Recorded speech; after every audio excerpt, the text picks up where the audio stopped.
recursos computacionais para confecção de gráficos, e aí a minha ênfase vai ser no R, nos recursos que a gente tem atualmente no R para trabalhar com visualização de dados. O que eu vou fazer com vocês é apresentar basicamente os recursos que estão disponíveis e fazer um breve treinamento, se é que eu posso chamar assim, utilizando o ggplot. Eu vou falar dos princípios de como que funciona o ggplot para construção de gráfico, e depois eu vou fazer um data storytelling aqui, vou pegar um conjunto de dados reais e a gente vai junto, e eu quero muito que os dados e apareça um gráfico de barras para você. Mas funções de baixo nível precisaram ter sido chamadas para construir os eixos, construir o retângulo de cada barra, e etc., na altura correta, na largura correta. Então, tem as funções de baixo nível, que são as funções que fornecem recursos para fazer a geometria básica por trás, que é fazer uma linha, fazer um retângulo, pintar esse retângulo. Então, o pacote Graphics oferece tanto as funções de alto nível, que são as funções que a gente chama e o gráfico é dado para a gente como se fosse uma espécie de passe de mágica, e as funções de baixo nível que está sendo invocado ali para poder construir esse gráfico. O pacote Graphics faz muito gráfico, e eu posso mostrar para vocês rapidamente uma coleção que eu desenvolvi de gráficos com ele, só que ele tem pouco suporte para fazer mapeamento em variáveis visuais retinais, ou seja, é um pouco repetitivo, mas se comparado com os demais que eu vou comentar a seguir, é mais complicado, ou na tonalidade de cor de um ponto com os pacotes, com os recursos do pacote Graphics. Existem outros pacotes que vêm suprir essa deficiência, se é que eu posso chamar assim. Dois exemplos interessantes de pacotes baseados no Graphics que oferecem muitos recursos é o Plotrix e o Gplots. E apesar de a gente ter um pouco mais de dificuldade em mapeamento de variável retinal e com o pacote Graphics, ele ainda é muito utilizado para exibir resultados de análise. Então, por exemplo, quando você faz uma análise multivariada de dados, quando você roda uma análise de componentes principais, o gráfico de biplot, quando você pede para plotar, ele é feito com o pacote Graphics, os dendogramas de análise de agrupamento também. Então, é um pacote que é muito utilizado para fazer exibição de resultados de métodos estatísticos. Aí as deficiências, bom, eu posso rapidamente mostrar aqui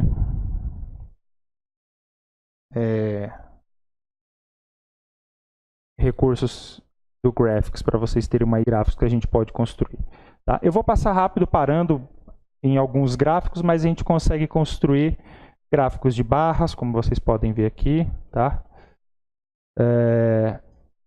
Com as barras horizontais, gráficos de setores, trocando as cores, enfim, tudo é customizável.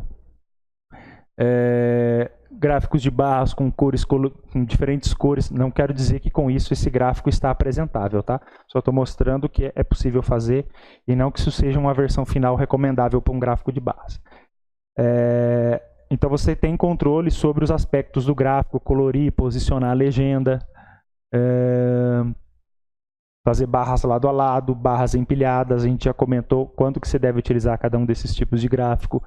Aqui a projeção dificulta ver, mas essas barras aqui têm uma tonalidade bastante próxima, mas elas estão cortadas bem aqui, tá? É que a projeção... Isso, na realidade a página inteira está disponível para vocês nesse endereço aqui, tá? Que aí vocês podem navegar pelos slides, inclusive de conteúdos que eu não apresentei aqui, pelos tutoriais, pelos scripts do R, tá? Então, essa página é de um curso de manipulação e visualização de dados, e todo o material está disponível. Então, vocês fiquem à vontade para consultar, tá?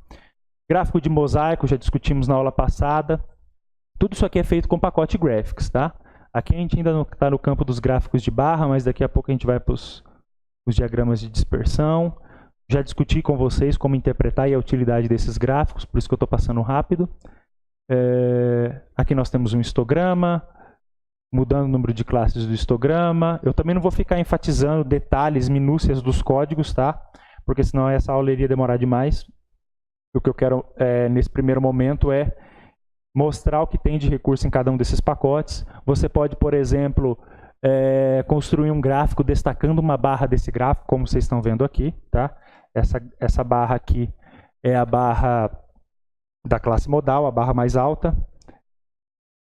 Enfim, dá para mudar vários aspectos do gráfico, inclusive colocando tons, um gradiente de cores nessas barras, algo que eu não recomendo, mas é só para ilustrar as funcionalidades, tá?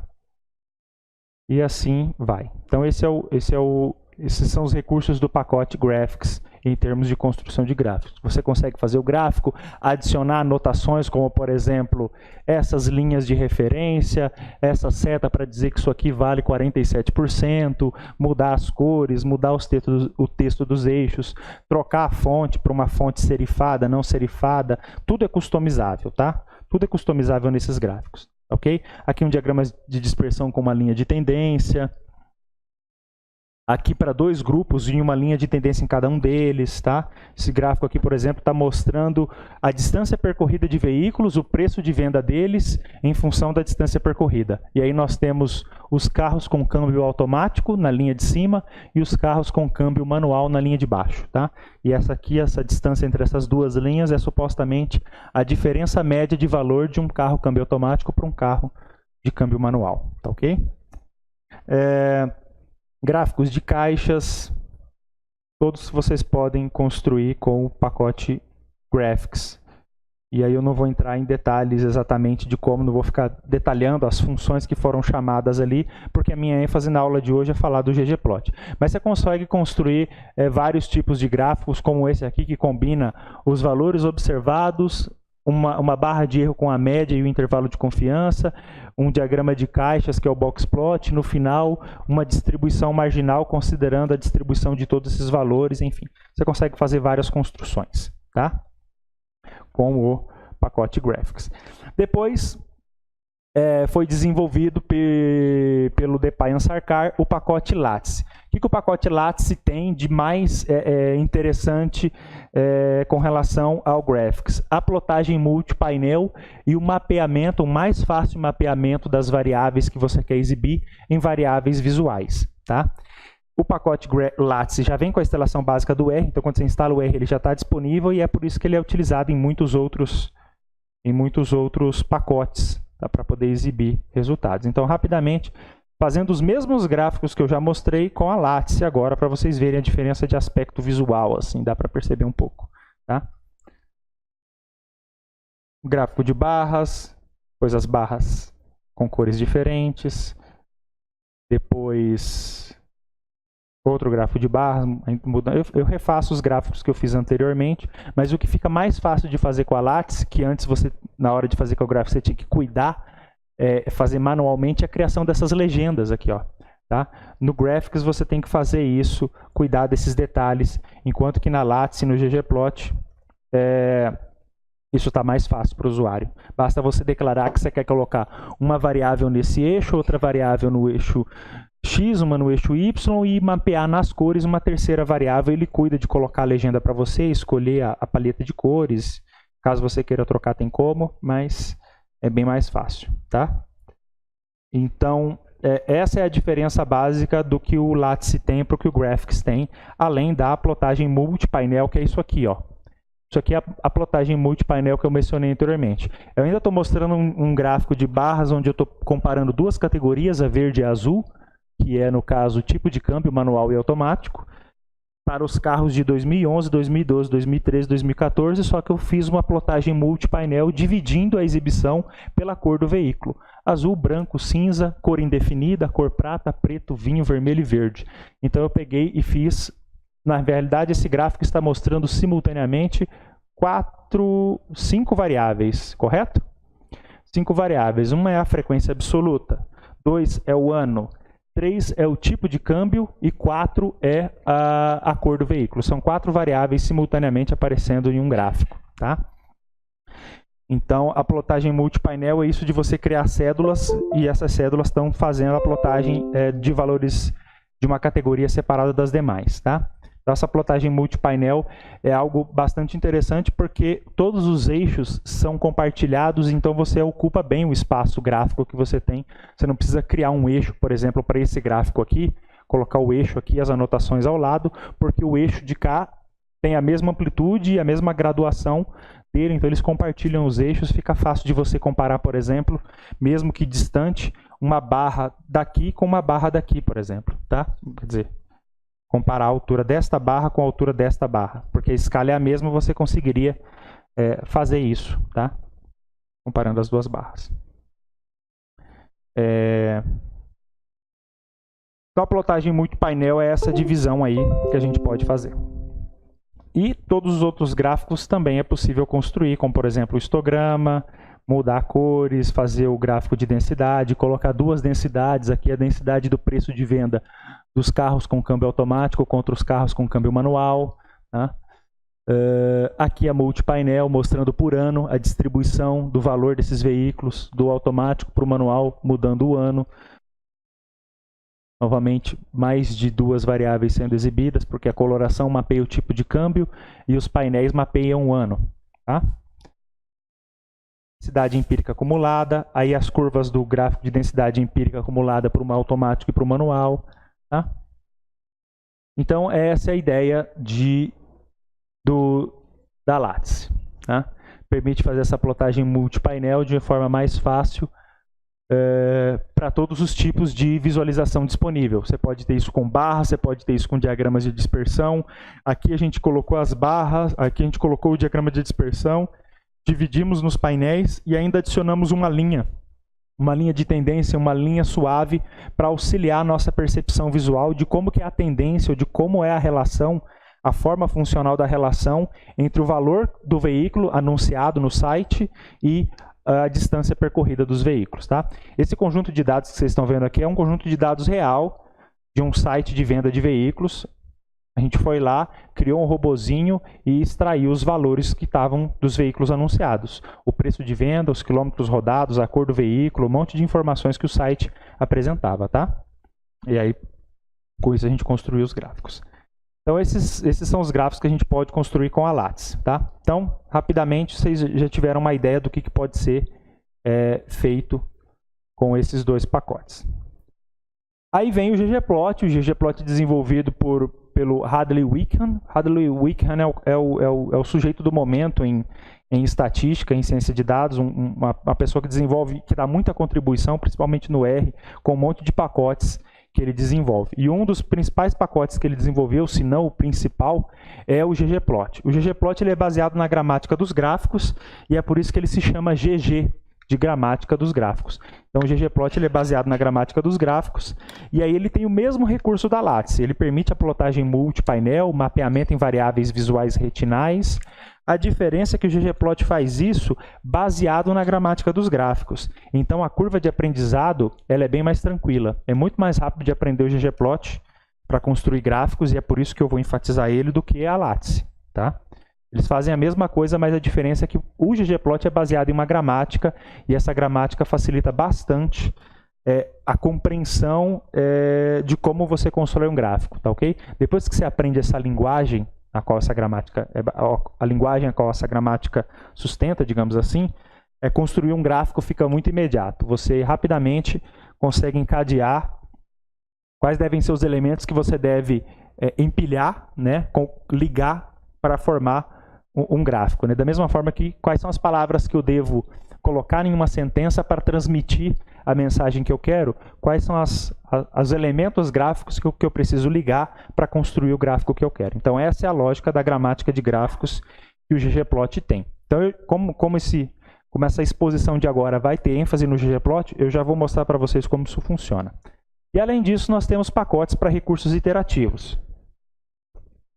Pacotes com recursos iterativos que, diferente desses gráficos que eu mostrei até agora, aqueles gráficos que eu mostrei para vocês, eles são uma imagem simples e ponto final. Tá?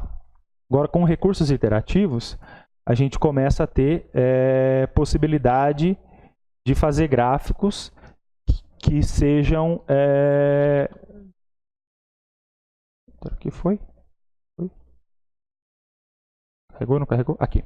Esses gráficos, eles têm alguma iteratividade, tá? Então, eu vou comentar sobre alguns pacotes, muito menos do que o que estava colocado ali, desses recursos iterativos. E aqui nós temos alguns pacotes que permitem fazer visualização iterativa. Então, como eu falei para vocês, eu não vou focar no código em si, tá? Mas no produto desse código. Então, olha aqui, isso aqui é um gráfico iterativo. Eu passo o mouse em cima dos pontos e aquele ponto mais próximo da posição do meu mouse, o meu mouse que no caso vocês não estão vendo, é um mouse fantasma, mostra o valor plotado ali das duas variáveis. Então, 20 e 56 são os valores de x e de y. Nesse caso, o 20 é a velocidade e o 56 é a distância percorrida por um veículo quando os freios foram acionados a 20 milhas por hora. Tá? Então, esses dados que estão ali estão relacionando a distância necessária para o veículo parar por completo quando os freios são acionados em cada uma dessas velocidades, de acordo com a velocidade. Tá ok? Então, por que ele é um gráfico iterativo? Porque ele mostra essa etiqueta aqui à medida que eu passo o mouse em cima das observações. Ele tem um evento de mouse hover. Mouse por cima das observações mostra essa etiquetinha com o valor anotado. Aqui nós temos um outro tipo de gráfico agora, o mapa temático, né, o Choropleth, que faz a mesma coisa. Você passa o mouse em cima dos polígonos e ele anota ao lado, ali no caso, o log base 10 da população de cada estado. Ok? Então, São Paulo, o meu querido Mato Grosso do Sul, o nosso querido Paraná, Minas Gerais, que eu gosto demais, e assim por diante. Okay? Tem mais do que... enfim, essa é a ideia de gráficos iterativos. São gráficos que, obviamente, você não vai construir para colocar em um documento impresso, são gráficos para você exibir, em geral, em um relatório web, em uma página de internet ou em uma apresentação de slides que permita esse tipo de recurso, tá? Como, por exemplo, slides construídos em HTML. Então, gráficos reativos têm esse aspecto aí. Você pode selecionar as categorias, incluir categorias, ter eventos de mouse associados, como por exemplo essa etiqueta à medida que o mouse percorre as curvas ou passa pelos pontos, tá? Anotações de valores que surgem à medida que eu aproximo o mouse. Essa é a ideia. Então até aqui, gráficos tradicionais, né? Barras, caixas, funções, diagramas de dispersão. Nós temos uma categoria de gráficos que são os gráficos, os mapas, tá? Então aqui nós temos o mapa do Centro Politécnico destacando a localização do Laboratório de Estatística e Engenharia de Informação, onde eu e o Paulo temos as nossas salas, do PET Estatística. Esse gráfico você pode dar zoom e ele mostra toda a questão de rodovias e blocos e prédios, enfim. Então, isso aqui foi feito com R, tá? Essas caixinhas aqui poderiam estar destacando, por exemplo, a localização de possíveis eventos no mapa, como, por exemplo, acidentes de trânsito ou, enfim, qualquer coisa que você queira mostrar em um mapa. Esse aqui está mostrando, no caso, a distribuição espacial, localização de coberturas à venda, né? Imóveis, cobertura, o último andar de um prédio à venda. Esses dados também foram extraídos da internet. E estão plotados ali. Então, a região que mais tem coberturas à venda é esse eixo aqui, em Curitiba, e se eu vier dando zoom, eu vou ter a localização exata dessas coberturas dentro dos blocos da cidade, dentro das quadras da cidade. Ok? Então, essa é a ideia da visualização iterativa. Eu poderia ainda, inclusive, fazer com que os pontos tivessem uma etiqueta. Ao clicar em cima do ponto, mostrasse o valor daquele imóvel sendo vendido, quantos quartos ele tem e outras características. Basta você querer fazer isso aí e colocar etiquetinhas que pudessem informar, ou, por exemplo, o tamanho da bolinha poderia ser proporcional ao valor deste imóvel ou qualquer outra característica, como a gente viu da vez anterior. Aqui são os mesmos dados, só que agora com o município de Curitiba, né, a cidade dividida nos polígonos ali dos bairros, tá? Então, por exemplo, esse polígono aqui é o Água Verde, este outro polígono aqui, acho que este aqui deve ser o Jardim das Américas, não sei, não decorei essas coisas ainda. Mas enfim, são gráficos iterativos e a intenção é de usar esses gráficos justamente quando você vai fazer um relatório ficar disponível na internet. Além dos mapas, né? Falamos dos gráficos tradicionais, falamos dos mapas. Além disso, nós temos algumas formas iterativas de apresentar gráficos, que animações. Então, aqui nós temos uma animação, né, que a gente pode controlar a velocidade de execução dos frames, pausar, ir frame a frame, voltar, mudar a velocidade, né, e fazer ele chegar ao final e voltar. Esse assim, ó. Então, nós temos recursos que permitem também mostrar gráficos tradicionais, mas de alguma forma com animação, tá? Então, eu tenho um bastante interessante aqui nos slides, deixa eu ver.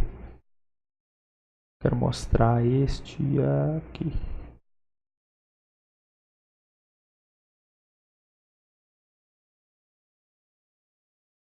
Não.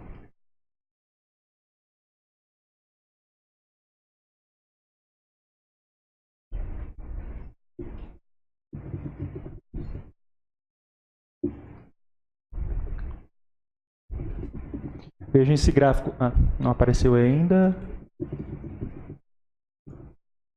Aqui. Vejam esse gráfico aqui, por exemplo. Esses gráficos têm movimento, eu quero mais para esse aqui. Eles estão mostrando a relação de duas variáveis, né? A esperança de vida e o GDP per capita para 5 continentes à medida que os anos passam. Então você vê como que a relação entre as duas variáveis vai mudando com os anos. Lá em cima tem o contador do ano, ó, começa em 1970 e vem até 1950. Então é um gráfico animado que você pode ver o movimento, como que a esperança de vida e o GDP per capita aumentou na Europa, na Oceania, na África isso aconteceu, tá? Então é um gráfico animado, ele está mostrando a evolução disso ao longo do tempo, tá? Basicamente nós estamos com quantas variáveis aqui? A esperança de vida num eixo, o GDP no outro. A cor desses pontos tem a ver com a outra variável, que não tem uma legenda indicando qual é, tá? Mas é uma terceira variável, o tamanho, né? O tamanho e a cor, talvez o tamanho seja uma variável e a cor seja outra. Nós temos as... Produto Interno Bruto? Vocês leram isso aí? Isso? É GDP. Per capita. Não, mas a cor do ponto e o tamanho do ponto é o quê? População. E cada ponto é um país, né? Cada ponto é um país. Esse é o dado que o Hans Rosling usa, né? Então o tamanho é população. É. E a cor, eu não sei se está mapeando alguma coisa, mas... Você tem as cores separadas por... Então, a Ásia está roxinho, a Europa está verdinho. Então, acredito que a cor deve ser uma sobreposição ou uma outra variável indicando o continente. E você tem o ano passando ali em cima. Então, nós temos mais uma variável. Não sei se poderia dizer uma variável visual, mas existe mais uma variável sendo mapeada, que é, à medida que os frames vão passando, é o ano que está mudando. Tá? Então, vejam quantas variáveis foram simultaneamente representadas em um gráfico. Tá? Então, essa é uma animação que mostra algo bastante interessante. Tem uma bolinha na África que dá um kick assim embaixo, coisa de guerra. Coisa... Ah, é legal lá. Claro.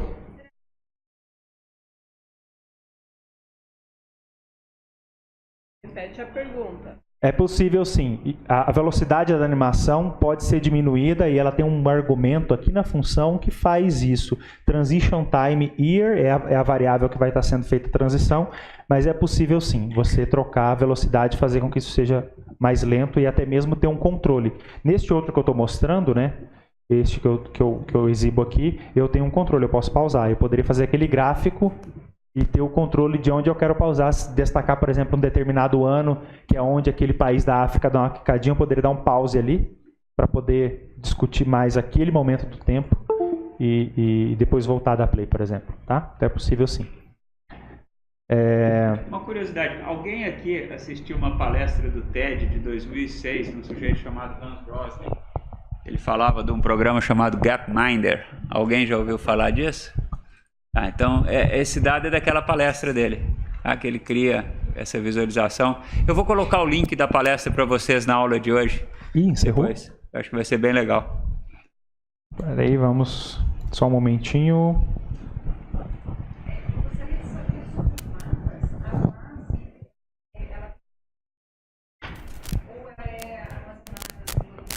Depende do pacote. Aquele primeiro que eu mostrei, que tinha o Brasil, ele já pega dos estados, e aí só você, na sua tabela, tá com o nome que bate com o nome correto do estado, por exemplo, São Paulo, ele vai saber que tem que mapear aquele valor para aquele polígono.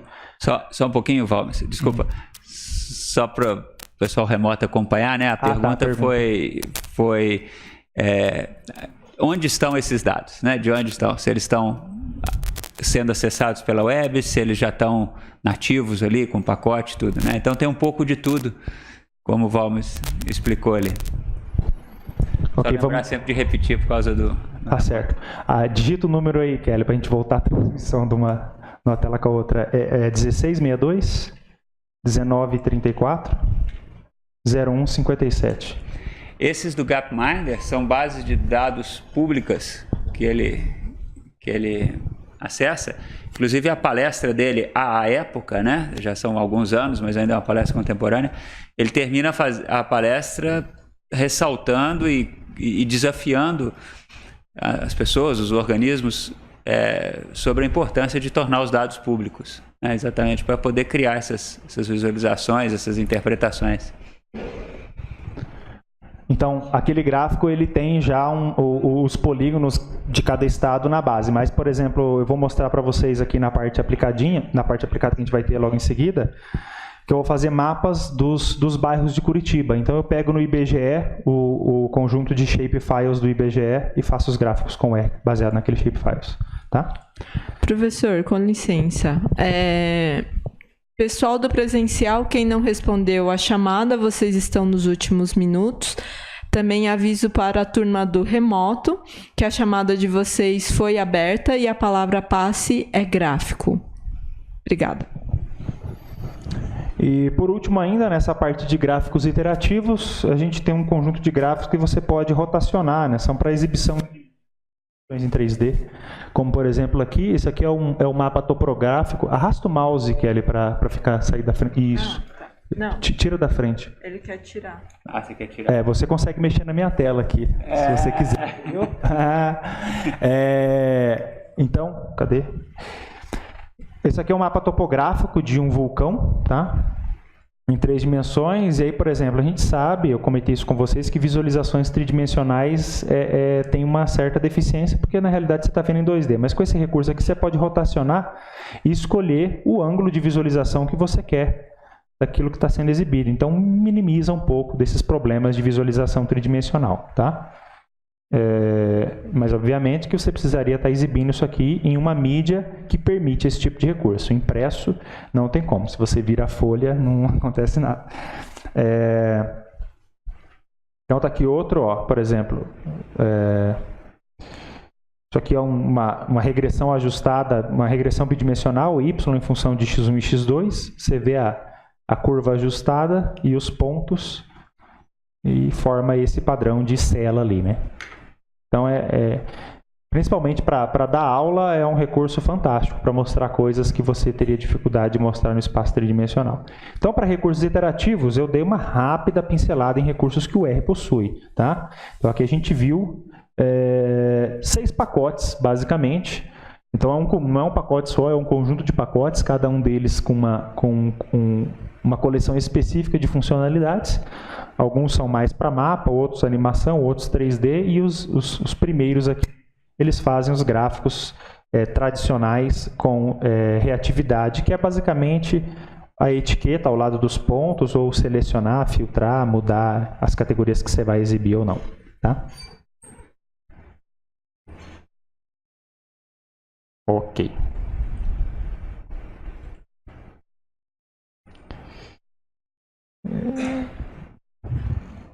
Então, são esses, estava falando sobre esses pacotes. Existem outros que eu não coloquei ali, o iPlots é um deles, o RCharts é outro, mas eles acabam tendo recursos em comum com os anteriores, e por isso eu não achei tão relevante colocar. Tá? Mais sobre gráficos, mais informações sobre Graphics, Lattice e ggplot você encontra nesses links aqui. Então, o R, ele é um software, quando você vai procurar a respeito do R, está lá uma linguagem estatística para fazer estatística e construção de gráficos. Então, algo que o R sempre teve como um dos pilares da linguagem acomodar bastante recurso, ter bastante recurso para a construção de gráficos. Então, aqui mostra uma quantidade grande de gráficos que você pode construir com R, e na aula do encontro de quarta passada, eu basicamente mostrei muitos dessas visualizações, para que elas servem e tudo mais. Quase que todas você consegue construir com R. Tá? Então aqui nós temos algumas galerias, eu posso voltar nessas galerias no final, porque eu acho que que a gente pode dedicar um pouco mais de tempo na parte de prática aqui. Tem outros pacotes que estendem a funcionalidade do ggplot, tá? Então eu vou mostrar aqui rapidinho alguns que fazem isso. Esse aqui que faz animação, todos esses que fazem extensões do ggplot, eles geralmente começam com GG, né? GG Animate, GG Theme, GG Graph. Então isso aqui mostra rede de relacionamentos, enfim. Então a gente tem bastante recurso para construção de gráficos dentro do R, mapas. Eu diria que é a linguagem software livre quase que, diria com bastante segurança, que é um que mais possui recurso para construção de gráfico. E aí aqui dentro nós temos a categoria de mapas também, tá? Construídos com R. Você pode fazer mapa de ponto, mapa de polígono, mapa de rodovias, de rios, enfim. Praticamente todo tipo de mapa pode ser construído com R. Você consegue ler os shapefiles para fazer isso. Tem vários tutoriais em português que eu coloquei aqui para vocês, tá? Que vocês podem seguir, que ensinam a fazer gráficos.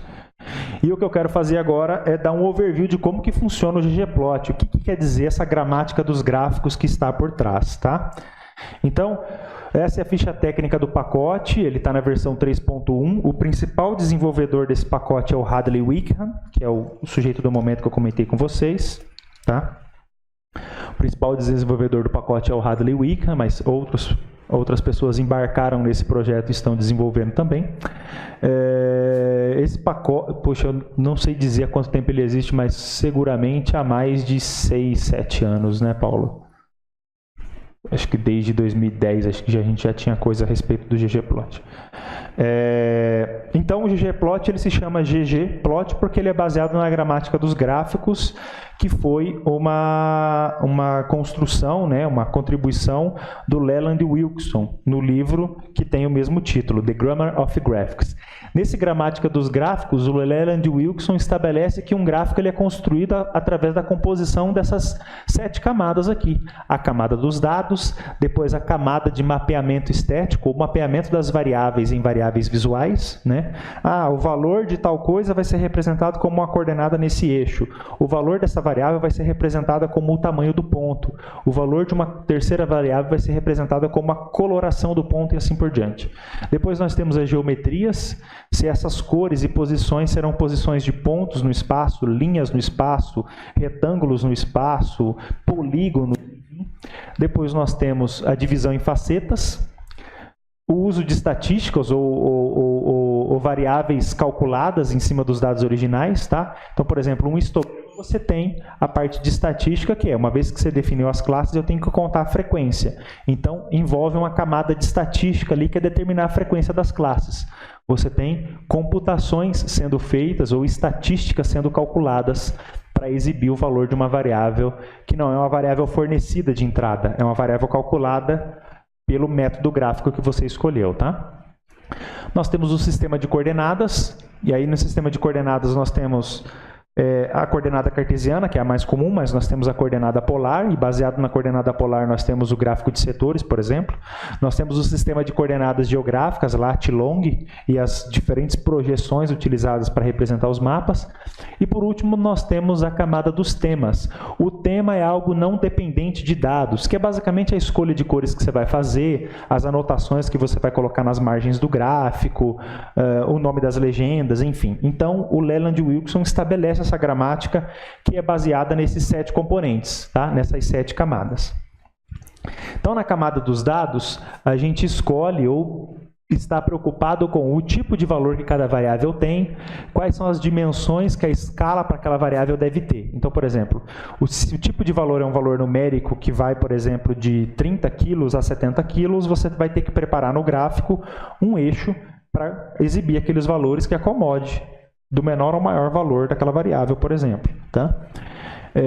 Se a variável for do tipo cronológica, do tipo mês, dia, hora, você também vai ter que fazer um eixo apropriado que descreva essa variável com as datas ali anotadas, enfim. Depois, na camada de variáveis visuais, é onde é feito o mapeamento das variáveis da sua tabela, que está na camada de baixo, né?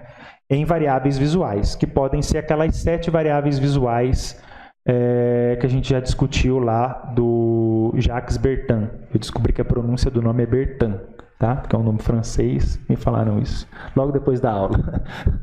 Então, as variáveis visuais lá do Jacques Bertin, essa camada é como é que você vai mapear os valores que estão em colunas da sua tabela em variáveis visuais para colocar no gráfico. E como é que você vai controlar essas escalas. Porque, às vezes, você está plotando uma variável e a melhor representação seria numa escala log daquela variável, por exemplo.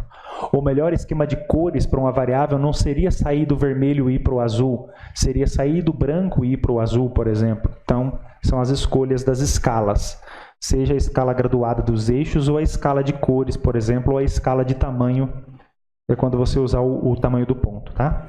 Depois nós temos a camada das representações geométricas. Se você vai representar aquilo como um ponto ou como uma barra que sai do zero e chega naquele ponto, se você vai representar apenas como a linha que sai do zero e chega naquele ponto, se você vai ligar os pontos de uma série ou vai deixar os pontos soltos, então é a camada de geometrias que você vai utilizar. A próxima camada é a camada das facetas, se você quer ou não dividir a exibição de acordo com as categorias representadas em uma das variáveis. Depois nós temos a camada de estatística, que você pode utilizar para, por exemplo, colocar barras de erro em cima das barras que você está exibindo, colocar uma linha de tendência passando pelas observações para sinalizar para você a relação entre os dados, tá? Depois nós temos a escolha do sistema de coordenadas. Basicamente a gente trabalha sempre no sistema cartesiano, mas quando você vai para mapas, você vai trabalhar com coordenadas apropriadas para representações geográficas. Quando você for fazer gráficos de setores, por exemplo, você vai mudar seu sistema de coordenadas para coordenadas polares, ok? E por último, o tema, que diz respeito à escolha das cores, a fonte que você vai usar no seu gráfico, se é uma fonte serif, se é uma fonte sans, se vai ter itálico, essas coisas, demarcações que você pode, por exemplo, colocar, uma linha vertical para indicar, por exemplo, uma mudança abrupta em uma série temporal e aquele ponto ser, por exemplo, o indicador de um evento, por exemplo, uma Black Friday. Você coloca uma linha vertical indicando aquilo para puxar a atenção do seu leitor para aquele evento no tempo, tá? Ou um texto, ou uma seta apontando, a formatação das legendas, a posição da legenda dentro do espaço gráfico, enfim. Então essa camada é a camada de tema. Isso não necessariamente muda com a quantidade de dados, né? Ela é basicamente não dado dependente. Então, falando camada por camada. A primeira camada, a camada dos dados, é sobre quais as variáveis que você vai decidir exibir e que tipo de valor elas têm, né? Pode ser uma variável numérica, como idade, altura e peso. Pode ser uma variável categórica, como, por exemplo, a posição em que o jogador atua em campo, ou pode ser uma variável categórica como o nome dele, ou pode ser uma variável cronológica do tipo a data em que um evento aconteceu, o aniversário de uma pessoa, ou o instante em que um determinado produto foi vendido para um cliente. E pode ser uma variável geográfica que indica para de qual estado pertence aquela informação, e aí quando você for fazer mapa isso é relevante, tá? Então essa é a camada dos dados. Importante, então, é você decidir se você tem basicamente qual desses 4 tipos de variáveis aqui. Quantitativa, qualitativa, cronológica ou geográfica. Cada uma delas vai levar para um tipo específico de gráfico, tá? Isso tem relação com os eixos e com o sistema de coordenadas e com a escolha de cores e tudo mais, tá? Então aqui eu estou fazendo já um gráfico com o ggplot para vocês verem como é que acontece esse mapeamento. Isso aqui é o código que a gente escreve lá no R para construir este gráfico. Supondo que a minha tabela de dados está representada por TB2, TB2 contém a minha tabela de dados, que é isso que vocês estão vendo aqui, ó. TB2 guarda isso aqui, o nome, a idade, a altura, o peso e assim por diante, as características, né, as informações, cada uma das variáveis para cada um dos jogadores aqui de futebol, tá? Então, supondo que a minha TB2 guarda isso, eu vou mapear a altura dos jogadores na coordenada do eixo X, o peso dos jogadores na coordenada do eixo Y. Então tá, altura, peso. A idade eu vou mapear no tamanho do ponto. A posição em que ele joga, eu vou mapear na coloração do ponto. E o time para qual ele joga, eu vou mapear no formato do ponto, o tipo de símbolo. Então, ele já criou aqui uma escala, esse eixo com a sua escala, esse eixo com a sua escala, aqui é a escala de cores, aqui é a escala de tamanhos e aqui é a escala de símbolos e as respectivas legendas. Estão sendo utilizadas 5 variáveis nesse gráfico que vocês estão vendo. 5 variáveis estão exibidas simultaneamente. Se for com um gráfico legível, entendi, é outra história. Só estou mostrando como é que esse mapeamento acontece. Tá ok? Então, 5 variáveis foram consideradas ali. A posição do jogador é mapeada na cor, a idade do jogador é mapeada no tamanho do símbolo, o time para o qual ele joga, que pode ser 3 times, Juventus, Lazio, Napoli, times italianos, é o tipo de símbolo, o círculo, o triângulo ou quadrado, a altura e o peso são as coordenadas dos pontos no plano cartesiano. Tudo bem? Então, essa é a camada do mapeamento das variáveis visuais. Como é que elas são traduzidas, como é que as variáveis, que são colunas da minha tabela, são levadas para variáveis retinais ou posicionais aqui no caso. Tá? Tudo bem? Então, o ggplot é justamente uma materialização do conceito da gramática de gráficos. Tá claro, tá explícito como é que foi feito o mapeamento estético. Mapeamento aestético, justamente é o que está escrito ali. Tá? Então, nós temos possibilidade de utilizar o mapeamento estético do pacote para fazer mapeamento da posição, do tamanho, da forma do ponto ou do tipo de linha usado. No caso, se for ponto, você pode ter símbolos diferentes. Se for linha, você pode ter a contínua, a tracejada, a pontilhada, a traço pontilhada e assim por diante. E as cores, que você pode mudar a cor de contorno, a cor de preenchimento e a opacidade para deixar o ponto semi-transparente, se você quiser. Tá? Essas são as funções dentro do pacote que controlam as diferentes escalas. Então, você tem Scale Alpha, é a escala para transparência. Scale Color é a escala da coloração. Você pode mudar a paleta de cores que você está usando.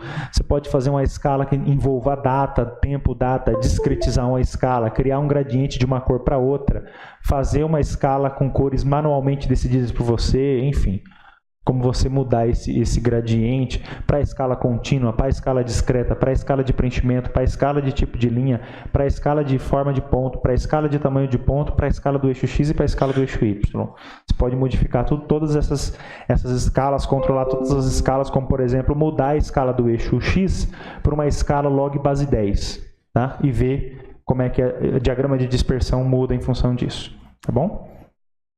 A terceira camada é a camada da geometria. Então, aqui eu estou mostrando a mesma informação empregando 2 geometrias diferentes. Tá? Então, aqui nessa primeira construção, eu estou utilizando a posição em X, a posição em que o jogador joga como coordenada no eixo X, a quantidade de gols que ele fez como eixo Y, e o time está sendo mapeado na cor. Só que na primeira opção eu utilizei pontos e linhas, então ficou os valores conectados com linhas aqui. Cada cor é um time, aqui é a posição em que o jogador joga, e o que está sendo representado aqui na altura do ponto é a quantidade total de gols dos jogadores naquela posição. Tá? Que foi calculado anteriormente. No de baixo eu estou trocando por barras lado a lado. Eu só mudei a geometria, tá? Mas eu continuo utilizando a posição em que o jogador joga como valor por eixo X, a quantidade de gols como valor por eixo Y, e o time está envolvido com a cor de preenchimento. Tá? Então, só mudou a geometria que eu empreguei. Tá ok? Então, essa é a gramática dos gráficos. Se eu quiser trocar de uma representação para outra, eu só troquei isso aqui. Isso é que facilita no ggplot e que difere ele dos demais pacotes para fazer gráfico. Porque na Lattes, ou no pacote básico, você tem que trocar a função que faz o gráfico. A função que faz o primeiro gráfico chama-se plot. E a função que faz o segundo gráfico chama-se barplot. Então, você muda a função que você chama. Aqui no ggplot, você muda a camada que você chama. O que está acima permanece igual. Ok? Então, é muito mais fácil, você aproveita muito mais o seu código, você experimenta muito mais variações de visualização, porque você pode testar isso aqui pegar, colocar isso aqui embaixo, comentar essas duas linhas de código, rodar e ver como é usando isso. Se você decidiu que quer ficar com esse, mantenha esses comentados. Caso contrário, você descomenta esses e comenta esse aqui. E fica com a primeira construção que você fez. Então, aproveitamento de código. Sim.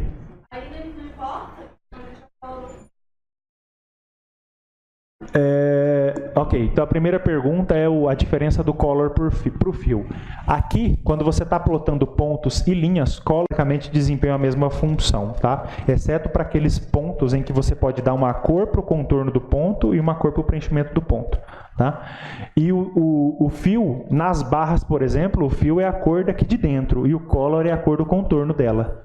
Então, você pode precisar utilizar as duas. Fazer que o preenchimento seja mapeamento de uma variável e a cor de contorno mapeando uma outra variável. Tá?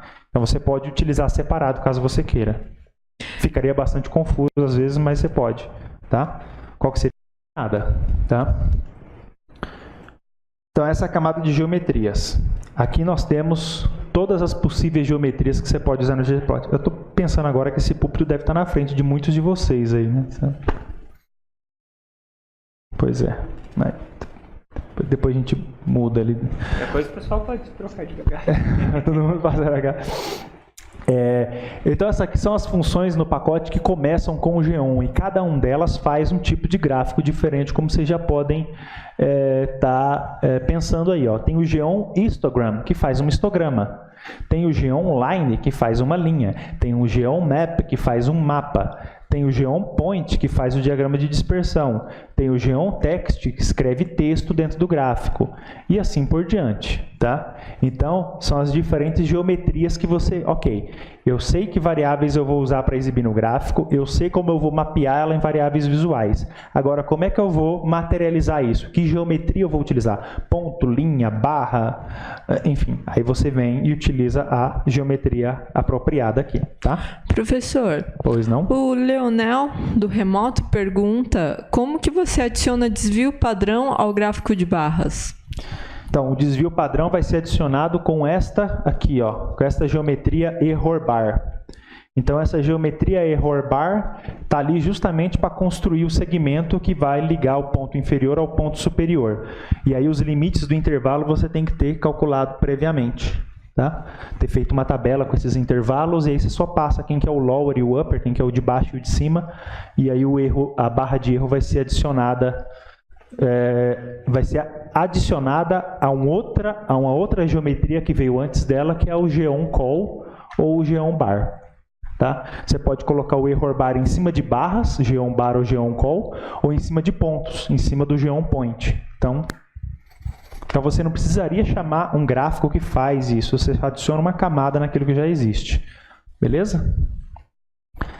A quarta camada é a da divisão em facetas, então é mais uma instrução de código aqui que permite você fazer a exibição dividida de acordo com uma variável categórica. Então aqui a gente está plotando, dividindo o diagrama de dispersão da altura contra o peso pela posição em que os jogadores jogam. Então você tem um multipainel, como eu comentei no começo, onde aqui nós temos apenas a relação de peso e altura entre goleiros, peso e altura entre jogadores da zaga, peso e altura entre atacantes e assim por diante. Então você isola e vê simultaneamente todos os padrões de ponto. O interessante desse multipainel é que você pode controlar se você quer, por exemplo, eixos de mesma dimensão, o que torna comparável pontos que estão em cédulas separadas, ou se você quer que cada cédula tenha, né, cada elemento desse grid tenha seu próprio amplitude de eixo, tá ok? Então você consegue ver, nesse caso estamos vendo 3 variáveis simultaneamente nesse gráfico, o peso e a altura e a sua divisão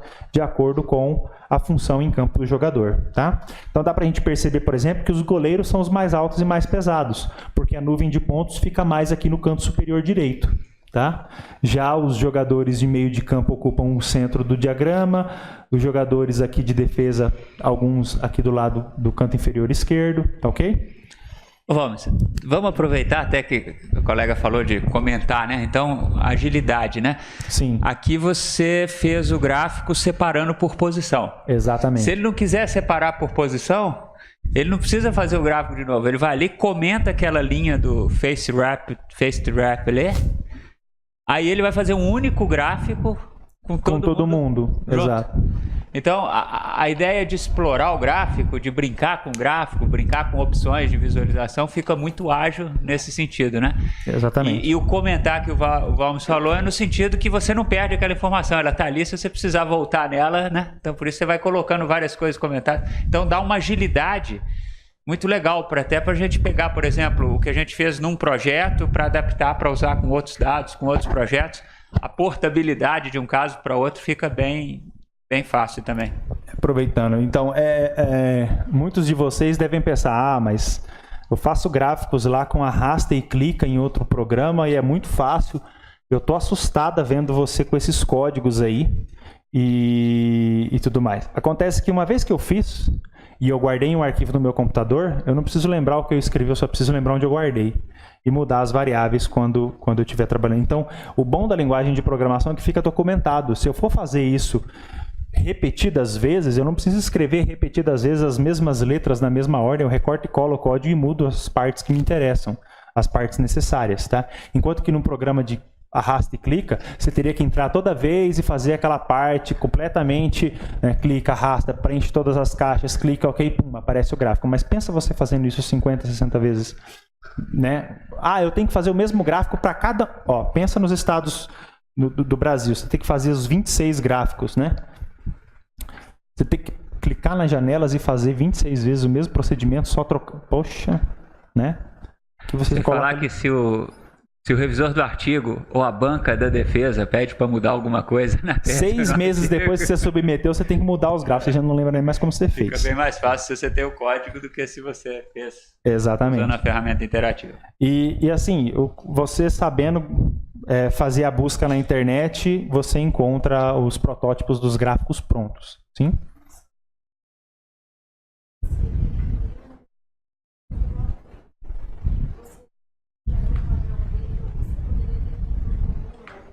Linha, coluna, como você quiser, tá? Inclusive você pode colocar 2 variáveis aqui. Poderia colocar posição e time. E aí o time ficaria de assim, a posição ficaria de assim e as combinações seriam, tá? Então você pode escolher. Isso aqui é tudo customizável, tá? N-row igual a 3, poderia eu fazer N-call igual a 2 e ele calcularia o N-row em função do N-call que eu passei. Tudo é customizável aqui. Essas cores que vocês estão vendo, o tamanho dos pontos, essas linhas brancas atrás, a distância entre um grid e outro, o default, tem o default, mas tudo você troca. Está muito espaçado isso aqui, eu quero deixar mais junto, por exemplo, tem como. Eu quero graduar mais, eu quero 1,70m, 1,75m e 1,80m, tem como. Enfim, tudo isso é customizável, tá? Professor, o Leonel, ele pergunta, qual o melhor gráfico para identificar o desvio padrão? Gráfico de linhas ou de barras? E aí a segunda pergunta do Thiago, a pergunta dele é, com qual linguagem de programação esse software se assemelha? Qual que é melhor para mostrar o desvio padrão? Bem, eu não sei, acho que foi o Leonel que perguntou sobre a barra de erro antes? Isso. Normalmente a barra você usa quando a sua variável tem origem em 0. Então você usa uma barra e o seu gráfico começa sempre em 0. E aí você tem uma barra. Quando a sua variável não começa em 0, né, o 0 não é um valor natural na escala, ou mesmo que seja um valor natural, você não quer mostrar o 0, aí se opta por pontos. Tá? E aí os gráficos de ponto não necessariamente começam do 0. Porque, por exemplo, se eu começasse esse gráfico aqui no 0, na altura 0 e no peso 0, basicamente ele tem um espaço gráfico aqui desocupado e não iria permitir ver as diferenças que ocorrem nessa estreita faixa de valores. Então, a opção de barras e pontos geralmente é orientada em função de eu quero um zero natural na escala, não quero, né? Não tem uma resposta do tipo tem que ser isso ou tem que ser aquilo. Visualização tem esse lado artístico e subjetivo, então você tem que fazer os dois e ver o que transmite melhor a informação. Eu não saberia te dizer qual dos dois é mais apropriado sem que você me desse mais referências, Leonel. E a segunda pergunta, desculpa, me lembra qual que é a segunda pergunta? O software, a linguagem do software se assemelha a qual... Tá, com qual linguagem de programação esse software se assemelha? É uma linguagem de programação. É uma linguagem de programação. Você entendeu a pergunta melhor do que eu para poder responder, Paulo? Né? Qual a linguagem que software... Esse software é uma linguagem? Esse software é uma linguagem de programação. Ele se assemelha, tem elemento, parece bastante com C, eu diria, mas lembra Python também. Posso responder? Thiago, eu não sei qual o seu background, se você conhece alguma linguagem de programação, né? Mas, por exemplo, fazer gráficos no MATLAB, ou no R, ou no Python... Você vai ver que tudo é muito semelhante. Então, se você já pegou um desses, você não vai ter dificuldade. Okay. Uma coisa, complementando o comentário do Leonel, o que acontece é o seguinte, várias dessas ideias, desses conceitos, eles são genéricos, estão disponíveis, por isso que quando você vai instalar, muitas vezes eles usam outras bibliotecas escritas nas mais diversas linguagens. E aí o que acontece é que um ambiente como esse e alguns outros podem ir lá e pegar alguns desses conceitos e incorporar o software. O R faz isso a partir do mecanismo de pacotes, né? E aí a questão quanto cada um dos outros softwares ou das outras linguagens foi buscar, vamos dizer, nessas fontes específicas de cada um desses recursos para montar um pacote tecnológico para gráficos, né? Então acho que é mais ou menos por aí. Agora, é sempre bom falar, o R é uma linguagem, por isso que nós estamos vendo ali comandos. Agora, é uma linguagem que interage com outras linguagens. Então, quando essa linguagem roda aqui, ela está interagindo com linguagem C, com linguagem C++, com outras linguagens na qual esses recursos foram programados. Ok. E atrapalhando mais um pouco, pessoal do presencial, a chamada 2 está aberta. A palavra passe é camadas. Palavra passe da chamada 2 é camadas. Obrigado. Ok, então nós vamos para a quinta camada, que é a camada estatística da definição que o Leland e o Wilson deu. Essa camada é a camada que a gente pode fazer adornos sobre camadas anteriores ou fazer uma camada que seja especificamente uma camada estatística. Então, por exemplo, esse Geon Smooth, que vem logo depois do Geon Point, é a camada que está adicionando aquela linha azul ali. É uma linha de tendência. Uma linha de tendência que delimita, né, descreve a relação que tem de altura com peso. Então, é uma linha de tendência, tem um modelo estatístico por trás, né, de regressão suave e tal, que é colocado ali, não vou entrar nesses detalhes, mas é uma camada que vem em cima da camada de pontos e coloca essa linha de tendência ali para aprimorar a nossa percepção visual e extrair a relação que existe entre essas variáveis. Sim?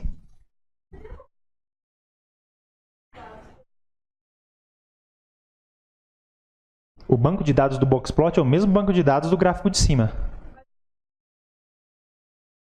Na hora. Isso não, no caso aqui, não foi calculado previamente e passado, tá? Não foi. Isso o gráfico pegou o conjunto de dados na hora, a amostra, uma amostra de tamanho n igual a 30. Se existem 30 goleiros, ele foi lá e calculou o mínimo, o máximo e colocou, tá? Exatamente. Esta linha azul que está aqui, eu não precisei calcular ela e passar. Ela foi calculada pelo gráfico que está sendo chamado. Tá? Então a camada estatística já está fazendo isso para a gente. Tá? Vamos conectar aqui novamente. Essas perguntas são muito interessantes, né? 8926, 8926, 0933, 2545. A gente está usando um recurso aqui para transmitir dessa minha tela para lá e por isso às vezes a conexão cai, tá? Peço desculpas por isso. Você consegue voltar lá? Vamos. Voltar, conseguimos aqui. Isso, Eu acho que seria interessante relacionar isso, então, com aquelas camadas que você falava, conceituais no início, né? Porque quando começa o gráfico e faz aqui, passa o conjunto de dados, aqui, ó, não tinha acontecido nada. Aí a hora que ele faz isso aqui, G1 point, ele acrescenta os pontos. Mas como é que ele sabe? Porque ele já indicou aqui quem está no eixo X e Y. Então ele já sabe que tem que adicionar aqui. Da forma que está aqui, ele usou um monte de opção padrão. O tipo do ponto, por exemplo, é bola cheia, a cor do ponto é preta, mas se você quiser mudar essas coisas, você muda aqui dentro desse você passa dentro dos parênteses ali. Como você fez no exemplo anterior, né, que você colocou o tipo 1, né, que é a bola vazia. Né? Aí ele vem e dá uma outra camada, Geom Smooth. Aí ele vai adicionar essa linha suave com essa banda. Como é que ele sabe? Ele sabe porque, de novo, os XY estão definidos aqui. Por default, ele adicionou aqui. Agora, se ele quiser mudar, ele muda aqui opções de visualização dessa camada. Aqui no Boxplot, que foi a sua pergunta mais especificamente, de novo, a mágica acontece assim, porque aí é importante. Ele sabe que ele vai calcular o Boxplot de Y para cada valor de X.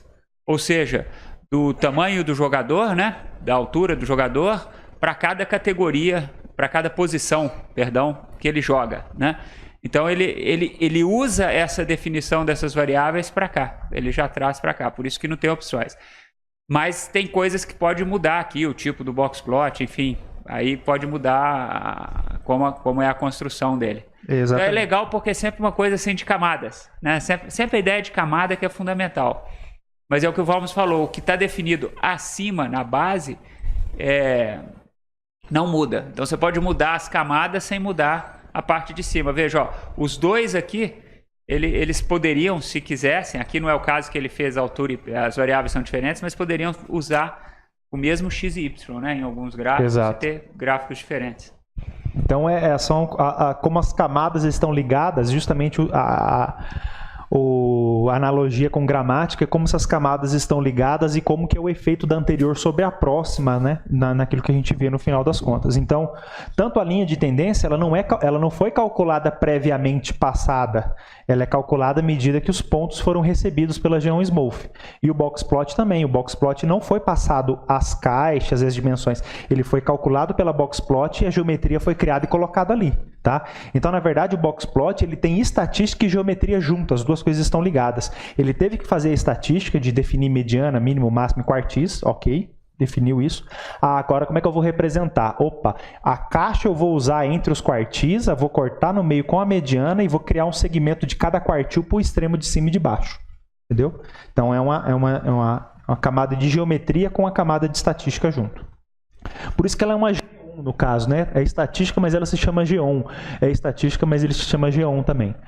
Então, as funções estatísticas que fazem contas por trás e determinam valores de variáveis que precisam ser calculadas para construir o gráfico são essas aqui. Então, por exemplo, o Geom Boxplot guarda uma relação com a Stat Boxplot. A Stat Boxplot é quem faz as contas e a Geom Boxplot é quem exibe as contas que a Stat Boxplot fez. Tá bom? Então, a Stat, por exemplo, Density tem relação com a Geom Density. A Stat Density calcula qual que é a densidade e a Geom Density vai lá e faz o gráfico. Então, uma Geom quase sempre está chamando uma Stat. Existe uma Stat quase que sempre ligada com uma Geom. Aos pares, ou às vezes tem uma Geom que serve mais, uma Geom que pode ser servida por mais Stats e uma Stat que pode servir mais Geons. Tá? Essa relação não é 1 para 1. Por último, a camada de coordenadas. A camada de coordenadas, por exemplo, você troca aqui o sistema de coordenadas. Aqui eu não usei nenhum, ou seja, eu assumi o default, que é a coordenada cartesiana. Então, o número de gols aqui está sendo representado como valor neste eixo. E aí eu coloquei chord polar, eu simplesmente peguei e passei para a coordenada polar. Então, o que era um comprimento nesse eixo aqui, ficou sendo um comprimento de arco nesse outro, porque eu passei para a coordenada polar. Então, o gráfico de setores é nada mais, nada menos que um gráfico de barras em um sistema de coordenadas polares. Ok? Então, na parte de coordenadas, você pode trocar para coordenadas polares, para coordenadas geográficas, que seria o lat long, ele iria aplicar alguma mudança de projeção, coisas relacionadas a isso. Tá? Então, a camada de coordenadas é para isso. Você pode fazer com que as coordenadas sejam fixas, coordenadas de variação igual nos dois eixos, mapa, polar, enfim, outras mudanças nesse sentido. Sim? O gráfico de setores é um gráfico de barras, só que exibido em coordenadas polares. Ok? É como se você pegasse e o comprimento que estava aqui nesse eixo cartesiano virou um comprimento ou um tamanho de ângulo nesse sistema de coordenadas polares aqui. É por isso que para você fazer um gráfico de setores, né? Eu estou evitando falar a palavra pizza, fazer um gráfico de setores, você não precisa chamar uma função específica que faz gráfico de setores, você só muda o sistema de coordenadas de um gráfico de barras que já existe. Ok? Só colocar a mudança de coordenadas lá. E, por último, as decisões relacionadas ao tema. Então, aqui eu tenho 4 gráficos, é a mesma informação sendo exibida, só mudou o tipo de tema. Então, aqui a gente tem o tema default, que é esse com o cinza de fundo. Aí você tem o tema light, que fica claro aqui o fundo. Você tem o tema minimal, que não tem nem as linhas aqui, não demarca quais são os dois eixos, tá? E você tem o tema clássico, que coloca, né, o clássico de plano cartesiano, que só os dois eixos de referência e não tem ali as delimitações superiores. E você poderia customizar o seu próprio tema. Ah, eu quero um tema que é o fundo amarelinho, com os pontos abertos. Eu quero que mostre o eixo X, mas não mostre o eixo Y. Então você cria uma espécie de tema para você, né, ou customiza um tema existente nas coisas que você quer. Tá? Então essas são decisões relacionadas ao tema. Ainda sobre o tema, é aqui que você muda o nome desse eixo, para colocar nomes mais descritivos, né? Por exemplo, a altura do jogador, entre parênteses, quilograma. Quer dizer, peso, né? A altura do jogador, entre parênteses, centímetro. Então, esses textos, né, as anotações ao redor do gráfico, que esclarecem o que estão nas legendas, você também define com o tema. Tá? Então, a gente tem algumas opções de tema aqui. O light, o minimal, tem como você setar uma aqui, a TM7, então você define. Enfim, essa aqui são folhas de cola do ggplot. É basicamente 2 páginas que dão um overview de tudo que você pode fazer com o ggplot. Isso está disponível online, tá? É o cartão de referência, é uma folha de cola que ensina para você como é que você usa as funções para fazer diferentes visualizações baseadas nos seus dados, tá ok? Então, recomendo que vocês consigam, né, essa folha de cola. Tem links para essas folhas de cola dentro do material que eu estou disponibilizando. E que tenham do lado, né, do lado da tua mesa, a hora que você for começar a fazer, para que rapidamente você olhe na folhinha de cola ali, né, no guia de referência, e já faça o gráfico. É um jeito mais rápido de você aprender, é ter em mãos essa folha de cola aqui. Tá? Então, é uma folha de 2 páginas que mostra como que você controla diversos aspectos. Tudo bem até aqui? Então agora eu vou fazer aquela parte prática que eu comentei com vocês. Correr o risco de ser surpreendido com perguntas que eu não saiba responder, mas eu quero que vocês participem comigo nessa parte aqui. Pois não? Já que está num ponto assim, meio de quebra, você no intervalo e voltar, não sei quanto tempo você prevê para isso. Olha, eu estava prevendo justamente meia hora. É às 4 que a gente faz no intervalo, eu acho que... Então dá pra manter. A não ser que aqueça muito a discussão e a gente faz um intervalo no meio e volta, como acho que dá para... Então tá. Então vamos lá. Olha, isso é para pouco, você ter coragem de fazer as coisas ao vivo. Vou fazer ao vivo, já testei. Ao vivo pode dar bastante coisa errada, mas eu já vou aumentar o tamanho um pouco dessa fonte aqui. Primeira coisa que eu preciso dizer para vocês é: não se preocupem com o código, em anotar o código. Não, você não vai ter tempo de copiar à medida que eu faço e não vai sair sabendo o R dessa primeira exposição. Não faça isso, você vai se decepcionar. Mais um pouco.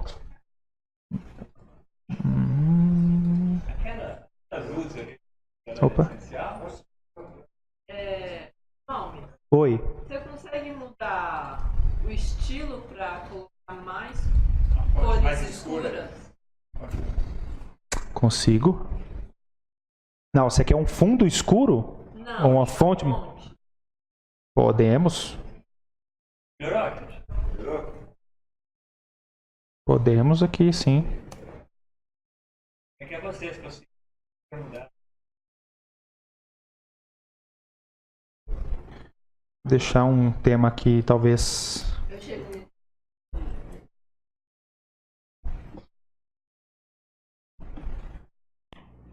Talvez mais escuro ficou? Assim, não? Tá só um pouquinho, né? Vou aumentar.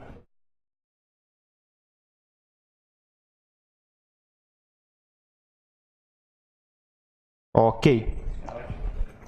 Então aqui no começo, lembrando, eu sei que vocês vão ficar curiosos e vão querer explicações, mas eu não vou detalhar linha a linha. O que eu estou fazendo aqui no começo é carregar uns pacotes que eu vou precisar, tá? Como eu vou ler e vou fazer uns mapas, esses dois primeiros é sobre mapas, e o tidyverse é aquele que carrega o ggplot para mim.